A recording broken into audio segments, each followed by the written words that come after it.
মা বোনেদের আঁচলে আজকে আগুন লাগিয়ে দিয়েছে এই দেশের সরকার এবং রাজ্যের সরকার।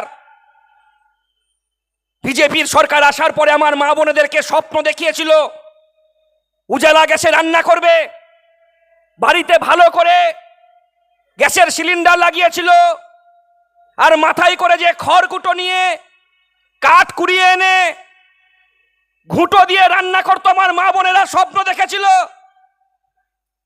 যে ভারতবর্ষের মাটিতে বিজেপির সরকার এসেছে, আর হয়তো ঘুঁটো পুড়িয়ে কাঠ পুড়িয়ে রান্না করতে হবে না, গ্যাসে রান্না করবে।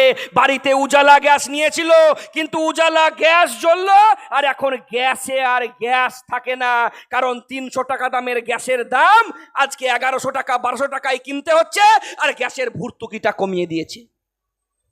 শুধু তাই, আমার মাকে আজকে সরষের তেল লাগে চিন্তা করতে হচ্ছে। বামফ্রন্ট সরকারের সময় যে সরষের তেলটার 50 টাকা কেজি ছিল, এখন 180 টাকা 200 টাকা কেজি কিনতে হচ্ছে। কৃষক যখন আলু তুলছে, যে আলুটার দাম 5 টাকা 6 টাকায় বিক্রি হচ্ছে, সেই আলুটা বাজারে কিনতে গেলে 20 টাকা 30 টাকায় কিনতে হচ্ছে। 40 টাকা 50 টাকা কেজি, 70 টাকা 80 টাকা 200 টাকা কেজি আদা হয়ে যাচ্ছে, 300 টাকা কেজি জিরে হয়ে যাচ্ছে, 100 টাকা কেজি চিনির দাম হয়ে যাচ্ছে। মানুষ খাবে কি? আমার মাকে রান্না করার আগে 100 বার চিন্তা করতে হচ্ছে কড়াইয়ে তেলটা ঢালবো কি ঢালবো না, কারণ ছেলে মেয়ের পড়াশোনা আছে, বাড়িতে ওষুধের দরকার। তৃণমূল সরকার আর বিজেপির সরকার ইলেকট্রন বন্ডে টাকা নিয়ে হাজার হাজার কোটি টাকা দিয়ে নির্বাচন পরিচালনা করেছে, আর ওষুধের দামটাকে বাড়িয়ে দিয়েছে। মেয়ের বিয়ে দিতে হবে, ওষুধ কিনতে পারছে না, ছেলেকে বলছে বাবা অনেক পড়াশোনা করেছিস, মাধ্যমিক উচ্চ মাধ্যমিক, আর পড়াশোনা করে কিছু হবে না, চাষে ইনকাম হচ্ছে না, তুই পরিযায়ী শ্রমিক হিসাবে অন্য রাজ্যে কাজ করতে চলে যা। কেন চাষে ইনকাম হচ্ছে না? বামফ্রন্ট সরকার আসার পরে কি ভাবনা চিন্তা নিল যে পশ্চিম বাংলার গ্রামীণ অর্থনীতির উন্নতি করতে হবে, বর্গাদার পাট্টাদারের মাধ্যমে গরিব মানুষের মধ্যে জমি বিলি বন্টন করো, 1 ফসলি জমিকে 2 ফসলি করো, 2 ফসলি জমিকে 3 ফসলি করো, মাঠে বিদ্যুৎ পৌঁছে দাও, নদী থেকে জল তোলার জন্য শ্যালো মেশিনের ব্যবস্থা করো, তার জন্য কেরোসিন তেল দাও।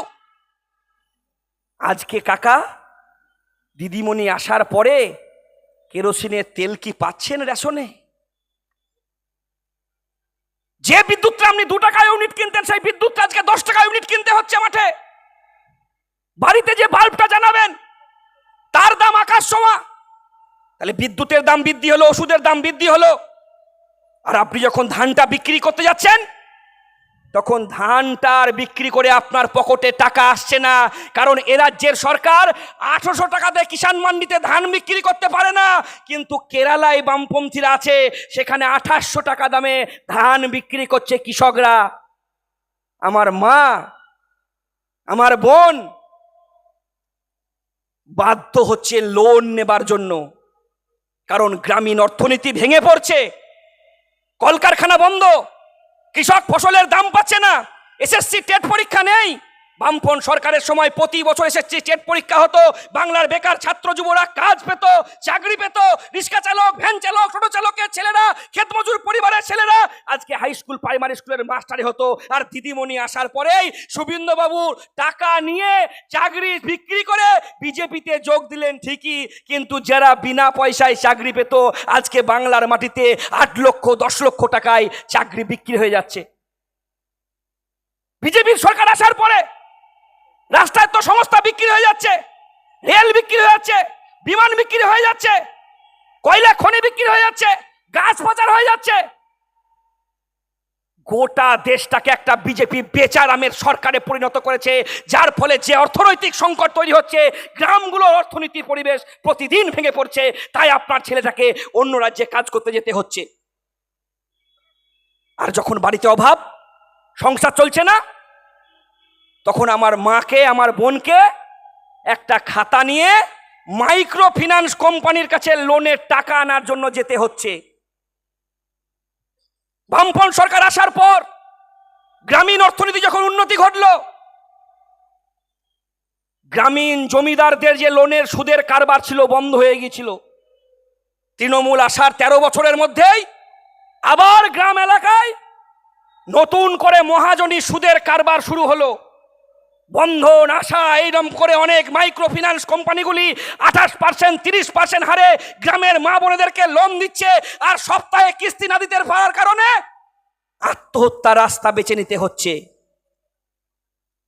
বলছে তোমার বাবা, তোমার মা, তোমাকে লোন শোধ করতে হবে না ঠিকই, তাহলে একটা কাজ করো, তোমার স্বামীর কিংবা তোমার ছেলের একটা ডেথ সার্টিফিকেট এনে দাও, তাহলে তোমার বন্ধনের মাইক্রো ফিন্যান্স কোম্পানির লোনটাকে মুকুব করা যাবে।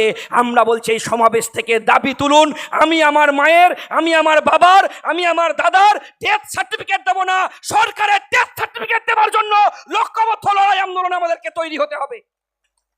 কেন আজকে গ্রাম এলাকায় অর্থনীতি ভেঙে পড়বে? কেন কৃষক ফসলের দাম পাবে না? বামপন্থা ছাড়া বিকল্প কোনো রাস্তা নেই। বামপন্থীদের শক্তিকে আরো মজবুত করুন, কারণ বামপন্থীরা যখন পঞ্চায়েতে থাকে না, বামপন্থীরা যখন পৌরসভায় থাকে না, বামপন্থীরা যখন বিধানসভায় থাকে না, বামপন্থীরা যখন লোকসভায় থাকে না, তখন প্রথম আক্রমণটা নেমে আসে খেটে খাওয়া মেহনতি মানুষের ওপর। আর আমরা বলছি হ্যাঁ, খেটে খাওয়া মানুষের ঐক্যকে মজবুত করতে হবে, কারণ লড়াইয়ের সামনে যেদিন খেটে খাওয়া মেহনতি মানুষ মাজাই গামছা দিয়ে দাঁড়াবে, সমস্ত শক্তিকে সরিয়ে দিয়ে পারবো আমরা। তাই মেহনতি মানুষের শক্তিকে ঐক্যবদ্ধ করার জন্য আমাদেরকে আরো মজবুত হতে হবে। যে বিরাট যুদ্ধে নেমেছি আমরা, আপনাদের কাছে আহ্বান জানাবো, এই যুদ্ধকে আরো বৃহত্তর মঞ্চে আমাদেরকে নিয়ে আসতে হবে। ছাত্র, যুব, মহিলা, কৃষক, শ্রমিক, ক্ষেতমজুর, মেহনতি মানুষ, ডাক্তার, উকিল, ব্যারিস্টার, সমস্ত অংশের আমরা চাইছি আমরা ঐক্য তৈরি করতে, কারণ এই লড়াইটা বাঁচার লড়াই, এই লড়াইটা জেতার লড়াই। এই লড়াই আমাদেরকে জিততে হবে, কারণ বামপন্থা ছাড়া বিকল্প কোনো ভবিষ্যৎ নেই এই বাংলার। বামপন্থা ছাড়া পশ্চিম বাংলায় বেকার ছাত্রটা তার শিক্ষার অধিকার পাবে না। বামপন্থা ছাড়া বাংলায় এই যুবকটা তার কাজের অধিকার পাবে না। বামপন্থা ছাড়া শ্রমিক, ক্ষেতমজুর তার ঘামের মূল্য পাবে না। বামপন্থা ছাড়া কৃষক তার ফসলের মূল্য পাবে না। বামপন্থা ছাড়া পশ্চিম বাংলায় মা বোনেরা সম্মান ফিরে পাবে না। তাই সম্মান ফিরে লড়াইয়ে সবাইকে একসাথে লড়তে হবে। আজকের এই